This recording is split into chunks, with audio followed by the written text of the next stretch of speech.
Study मतलब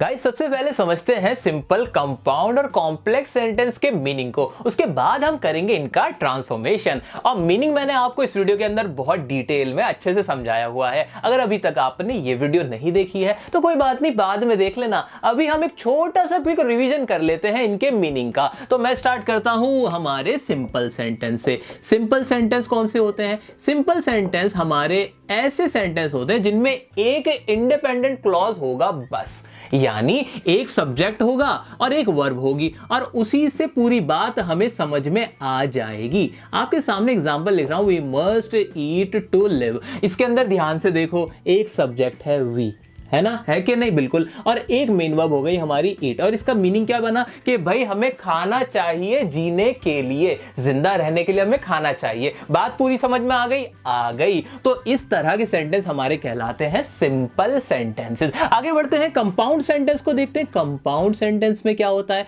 compound sentence हमारे ऐसे सेंटेंस होते हैं जिसमें दो इंडिपेंडेंट क्लॉज आपस में जुड़े हुए होते हैं, यानी दो अलग अलग तरह के सेंटेंस होते हैं जो मिलकर एक सेंटेंस बनाते हैं। जैसे इसी एग्जांपल को मैं लिख सकता हूं, वी मस्ट ईट और वी कैन नॉट लिव।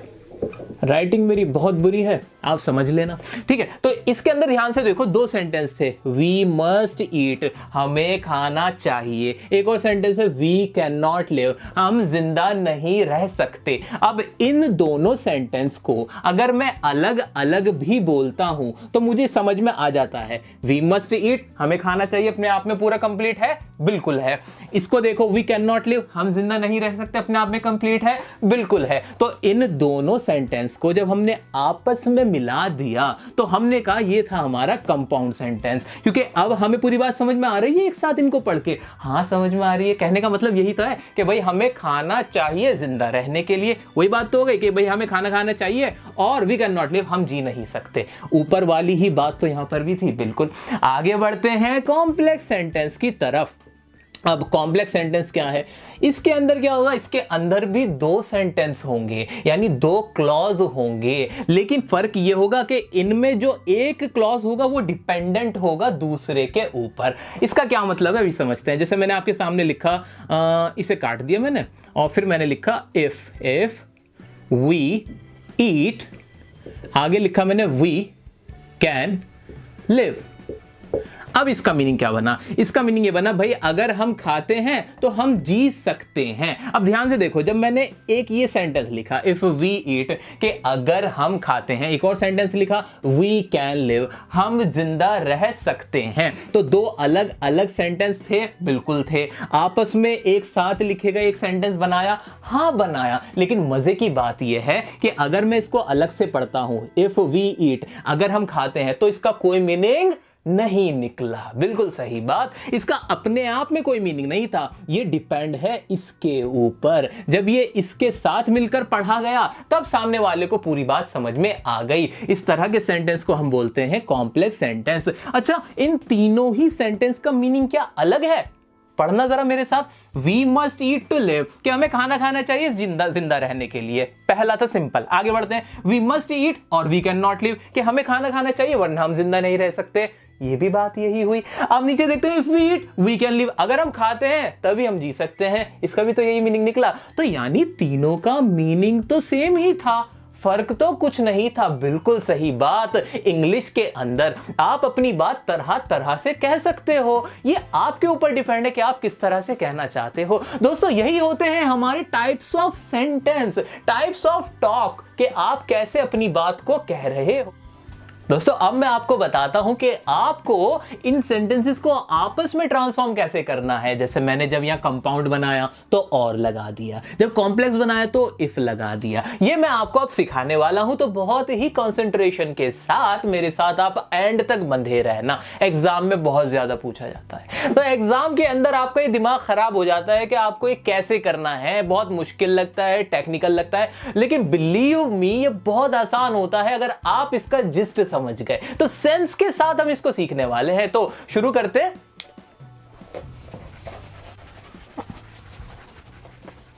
साथियों मान लीजिए मैंने आपके सामने एक नाम लिखा रवि और मैंने आपसे भी कहा कि आप भी ये नाम लिखें, लेकिन याद रखना स्पेलिंग सेम लिखना, RAVI ही लिखना। तो जो मैंने यहां लिखा, जो आपने अपने पास लिखा, तो क्या वो दिखने में सेम है? हाँ, स्पेलिंग वाइज तो सेम होगा, लेकिन हमारी हैंडराइटिंग अलग अलग होगी। आपने जो हैंडराइटिंग सर यहां पर लिखी है वो हैंडराइटिंग जरूरी नहीं है हमारी भी हो, वो अलग अलग होगी। यही सेम कॉन्सेप्ट यहां पर अप्लाई होता है। जब भी आप ट्रांसफॉर्म करो कंपाउंड को कॉम्प्लेक्स में, कॉम्प्लेक्स को कंपाउंड में, तो जरूरी नहीं है कि जब ट्रांसफॉर्म करने के बाद आंसर आपका आएगा वो एग्जैक्टली सेम हो। नहीं, कोई बाउंडेशन नहीं है, बस आपको इसका टेक्निकल पॉइंट देखना है। टेक्निकल पॉइंट क्या होगा कि जैसे हमारा कॉम्प्लेक्स सेंटेंस होता है, तो कॉम्प्लेक्स सेंटेंस में एक डिपेंडेंट क्लॉज होना जरूरी है और एक इंडिपेंडेंट क्लॉज होना जरूरी है। तो ये जरूर होना चाहिए। अगर आपने भी एक डिपेंडेंट एक इंडिपेंडेंट लिखा, मैंने भी एक इंडिपेंडेंट और एक डिपेंडेंट लिखा, तो मेरा आंसर करेक्ट होगा। हाँ, मीनिंग सेम रहना चाहिए, मीनिंग भी ना बदले, ये याद रखना है, ठीक है। लेकिन अगर आपने कंपाउंड में बदला तो कंपाउंड का क्या रूल है कि भाई दो इंडिपेंडेंट क्लॉज होने चाहिए, तो आपने भी दो लिखे, मैंने भी दो लिखे, मीनिंग मैंने बदला नहीं, मीनिंग भी मैंने सेम ही रखा, तो हमारा आंसर सही होगा। हो सकता है वो दिखने में एक दो वर्ड का डिफरेंस उसमें हो, तो ये बात दिमाग में रख लेना, डरने की जरूरत नहीं है, रटने की जरूरत नहीं है। आप सोचो कि एक क्वेश्चन का जो आंसर है वो एग्जैक्टली रटो कि भाई यही होगा, नहीं, ऐसा नहीं होता। तो कॉन्फिडेंस के साथ आंसर लिखना है हमें उसका टेक्निकल एस्पेक्ट को ध्यान से देखना है। अब आगे बढ़ जाते हैं। आगे बढ़ने से पहले एक बात याद आई, अभी हमने मीनिंग समझे थे, जो टाइप ऑफ सेंटेंस थे, उसी के बेस पे बड़े बड़े कॉम्पिटिटिव एग्जाम में भी क्वेश्चन पूछे जाते हैं। अभी एक कॉम्पिटिटिव एग्जाम था DSSB का था, उसके अंदर क्वेश्चन आ गया था। अब देखो कितना आसान क्वेश्चन था, उसको सॉल्व कर लेते हैं। क्वेश्चन था कि भाई whenever it rains, I feel a craving for hot tea and fried snacks, और फिर 4 ऑप्शन दे रखे थे, उसमें पूछा गया था बताओ कि ये कौन सा टाइप ऑफ सेंटेंस है, simple, complex, compound, none of the above. अब जैसे ही मैंने इसको पढ़ा तो व्हेनेवर इट रेन्स, जब भी वर्षा होती है, ये एक अपने आप में एक सेंटेंस था कि नहीं था? बिल्कुल। और उसके आगे दूसरा सेंटेंस शुरू हो गया था, आई feel a craving for hot tea and fried snacks. तो 2 सेंटेंस थे। अब ये 2 सेंटेंस भी कैसे थे कि पहला सेंटेंस जो था वो अपने आप में क्या कंप्लीट आइडिया दे रहा है, क्या पूरी बात बता रहा है? नहीं। व्हेनेवर इट रेन्स, जब भी वर्षा होती है, फिर आगे क्या, यानी ये डिपेंड है आगे वाली बात पर। जब तक आगे की बात आप मुझे नहीं बताओगे तो मैं पूरी बात को समझ नहीं सकता। तो जब मैंने आगे वाली बात पढ़ी कि भाई मुझे ना तड़प महसूस होती है गरम गरम चाय की और पकौड़ों की, तब मुझे समझ में क्या कहना चाह रहा है। तो यानी एक यहां पे डिपेंडेंट क्लॉज था, एक इंडिपेंडेंट क्लॉज था, जिनसे मिलकर एक पूरा सेंटेंस बना था। और ऐसा कब होता है? ऐसा होता है कॉम्प्लेक्स सेंटेंस के केस में। तो इसका आंसर ऑप्शन भी देखने की जरूरत नहीं थी, आप कॉम्प्लेक्स आंसर इसका लिख सकते थे। दूसरा क्वेश्चन क्या था? I listen to the song and felt nostalgic. अब इसका आंसर बताओ। उसके अंदर भी एंड के बाद फेल्ट नॉस्टैल्जिक है, यानी 2 सेंटेंस को आपस में मिला रखा है। जब 2 अलग अलग सेंटेंस इंडिपेंडेंट क्लॉज आपस में मिल जाते हैं तो वो होता है हमारा कंपाउंड। तो इसका आंसर हो जाएगा कंपाउंड। तो कितने आसानी से आपने क्वेश्चन सॉल्व कर लिया ना। अब ऐसे ही ट्रांसफॉर्म भी आप बड़े आसानी से करोगे। आइए बढ़ते हैं ट्रांसफॉर्म करने के तरीके को सीखते हैं। तो जब भी आपको कंपाउंड से कॉम्प्लेक्स बनाना हो, कंपाउंड में क्या होता है? 2 इंडिपेंडेंट क्लॉज होते हैं, आपस में जुड़े हुए होते हैं। कॉम्प्लेक्स में क्या होता है? एक इंडिपेंडेंट एक डिपेंडेंट होगा, यानी एक दूसरे पे निर्भर होगा। तो ये हमारे को सिचुएशन याद रखनी कि कंपाउंड कॉम्प्लेक्स बनाने के लिए एक को डिपेंडेंट बनाना है जरूर, ठीक है। आइए तो क्या करेंगे, हमें उसमें क्या यूज करना है? हमें ये सबऑर्डिनेटिंग कंजंक्शन बोलते हैं इन्हें, इनका इस्तेमाल करना है।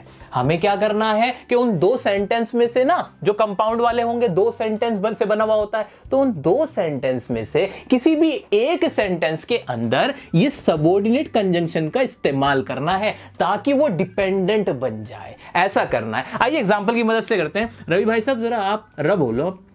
यहां पे मैंने आपके सामने एक एग्जांपल लिखा, सब्सक्राइब डियर सर, और फिर मैंने लिखा एंड लगा दिया, and you will crack the exam. ये मैंने लिखा। अब ध्यान से देखो, क्या ये कंपाउंड सेंटेंस है? बिल्कुल। सब्सक्राइब डियर सर, ये अपने आप में एक सेंटेंस है। दूसरा था you will crack the exam, ये अपने आप में एक सेंटेंस था, ये कंपाउंड था। क्लियर हो गया? बिल्कुल क्लियर हो गया। अब इसको कॉम्प्लेक्स बनाना है। कॉम्प्लेक्स में बनाने के लिए मैंने आपसे कहा है कि सबऑर्डिनेटिंग कंजंक्शन का इसका इस्तेमाल करना है आपको। अब मैं यहां पर इस्तेमाल क्या कर सकता हूं, देखता हूं। अगर मैं यहां लगा दूं इफ, सब्सक्राइब से पहले लगा दूं if you subscribe dear sir, अब इतना बनाते ही जैसे ही मैंने इतना बोला, if you subscribe dear sir, अब क्या आपको पूरी बात समझ में आ रही है? अगर सिर्फ इतना बोलूं मैं कि अगर आप डियर सर को सब्सक्राइब करते हो, इतनी बात से क्या कुछ समझ में आया? बिल्कुल नहीं समझ में आया, जब तक के आगे की बात नहीं कही गई, आगे का सेंटेंस नहीं कहा गया। तो यानी अब ये जो सेंटेंस था ना इतना, ये क्या हो गया मेरा? ये मेरा हो गया डिपेंडेंट। क्या बन गया? डिपेंडेंट क्लॉज बन गया। और अब मेरी कंडीशन पूरी हो गई। कॉम्प्लेक्स को बनाने के लिए एक डिपेंडेंट चाहिए होता है, एक इंडिपेंडेंट चाहिए होता है, वही मैंने कर दिया। क्या मीनिंग बदला? नहीं। पढ़ते हैं ना इसको कि अगर आप डियर सर को सब्सक्राइब करते हो, एंड हटाओ, you will crack the exam, कि आप क्या करोगे? एग्जाम को क्रैक कर लोगे। और पहले क्या था? पहले क्या था? जल्दी देखो, पहले क्या था? सब्सक्राइब डियर सर को सब्सक्राइब करो और एग्जाम को क्रैक कर लोगे। यही तो था, दोनों बातों में कोई डिफरेंस नहीं आया, बस बोलने के तरीके में थोड़ा सा चेंज कर दिया मैंने। वो क्यों कर दिया? अभी मुझसे कहा गया था कॉम्प्लेक्स बना दो इसको, तो इन सबऑर्डिनेटिंग कंजंक्शन की मदद से आप इसे कॉम्प्लेक्स बना सकते हो। अभी तो मैंने छोटा सा हल्का सा एक एग्जांपल दिया था, अब और मजेदार तरीके बताता हूं, बहुत आसानी से करोगे। आओ करते हैं उन्हें भी। दोस्तों अब आप भी मेरे साथ इंग्लिश के साथ खेलना सीखिए। तो पहला सेंटेंस है हमारा, do your best you will never regret. इसको बदलना है कॉम्प्लेक्स के अंदर। अच्छा, इसका थोड़ा पोस्टमार्टम कर लें। आओ करते हैं। डू योर बेस्ट, अपना बेस्ट करो। ये अपने आप में एक सेंटेंस है, पूरी बात है, बिल्कुल है। ये एक इंडिपेंडेंट क्लॉज था। दूसरा था यू विल नेवर रिग्रेट, आप कभी भी रिग्रेट नहीं करोगे। ये अपने आप में एक अलग पूरा सेंटेंस था, पूरा इंडिपेंडेंट क्लॉज था। इन दो क्लॉज से मिलकर पूरा एक सेंटेंस बनाया गया है। अब मुझे क्या करना है? कॉम्प्लेक्स में बदलना है। कॉम्प्लेक्स में बदलते वक्त सबसे इंपॉर्टेंट बात ये रखनी है याद कि मीनिंग जो है इस पूरे सेंटेंस का वो चेंज ना होने पाए। कहना क्या चाह रहा है? भाई अपना बेस्ट दो, आपको कभी पछतावा नहीं होगा, ये कहना चाह रहा है। इसी को बदलना है कॉम्प्लेक्स में। आओ बदलते हैं। मैंने आपको वो कुछ कंजंक्शंस लिखवाए थे ना जिसकी मदद से इसको बदल सकते थे, तो उसका इस्तेमाल यहां पे करना। आओ करते हैं। इसको मैंने बनाया, by doing your best you will never regret. अरे ये तो बड़े आसानी से बन गया। ये कैसे हो गया? ये तो बड़े आसानी से बन गया कि अपना बेस्ट करके आपको कोई भी पछतावा नहीं होगा। अच्छा, इसको और भी तरीके से बदल सकते हैं। हाँ, यहां लगा दो इफ, यहां डू के पहले क्या लगा दो? इफ, और आगे लिख दो if you do your best.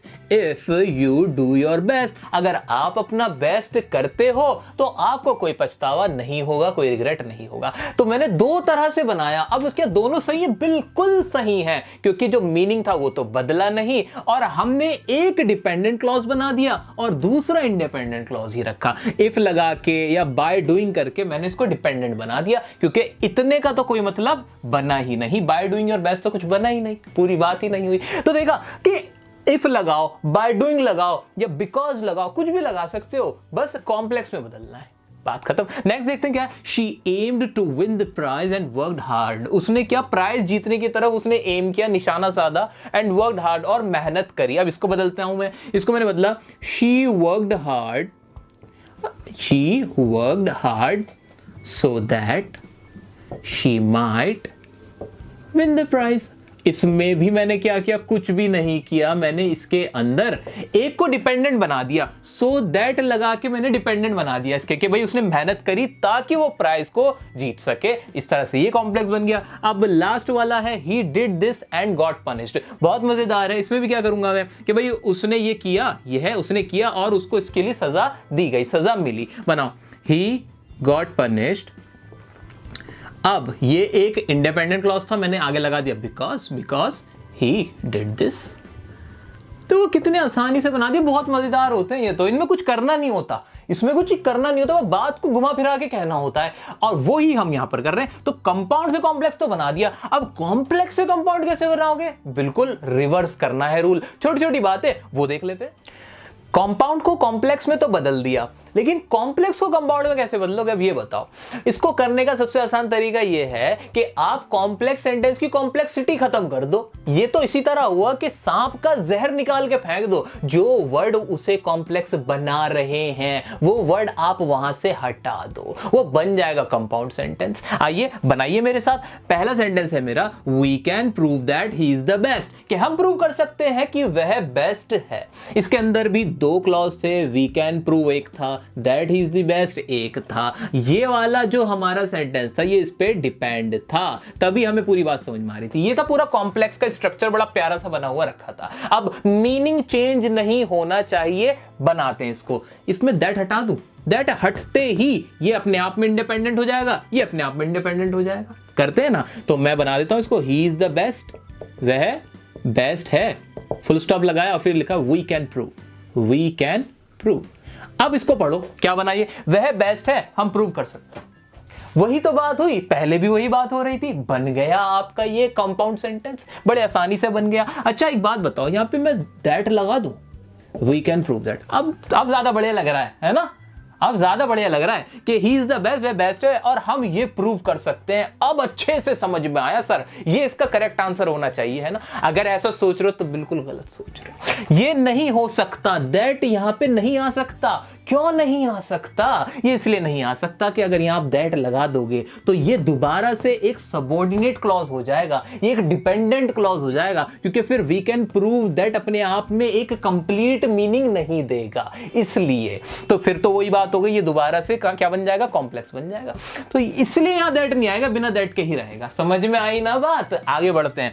Putting his hat on he went out. अब पुटिंग हिज हैट ऑन अपने आप में कोई सेंटेंस नहीं है, ध्यान से पढ़ते हैं। ये अपने आप में कोई कंपाउंड थोड़ी है ये कि भाई पूरा मीनिंग दे रहा है। इसमें ये है कि अपना हैट ओढ़ कर, इतनी बात थी। समझ में नहीं आया ना? नहीं आया। यानी ये एक डिपेंडेंट क्लॉज था, इंडिपेंडेंट नहीं था। आगे ये क्या था, ही वेंट आउट, वह चला गया। ये समझ में आ रहा है, ये एक इंडिपेंडेंट क्लॉज है। यानी टोटल ये यहां से लेके यहां तक पूरा सेंटेंस कैसा है, कॉम्प्लेक्स है। इसको कंपाउंड बनाओ। कंपाउंड कैसे बनाओगे, he put his hat on and went out.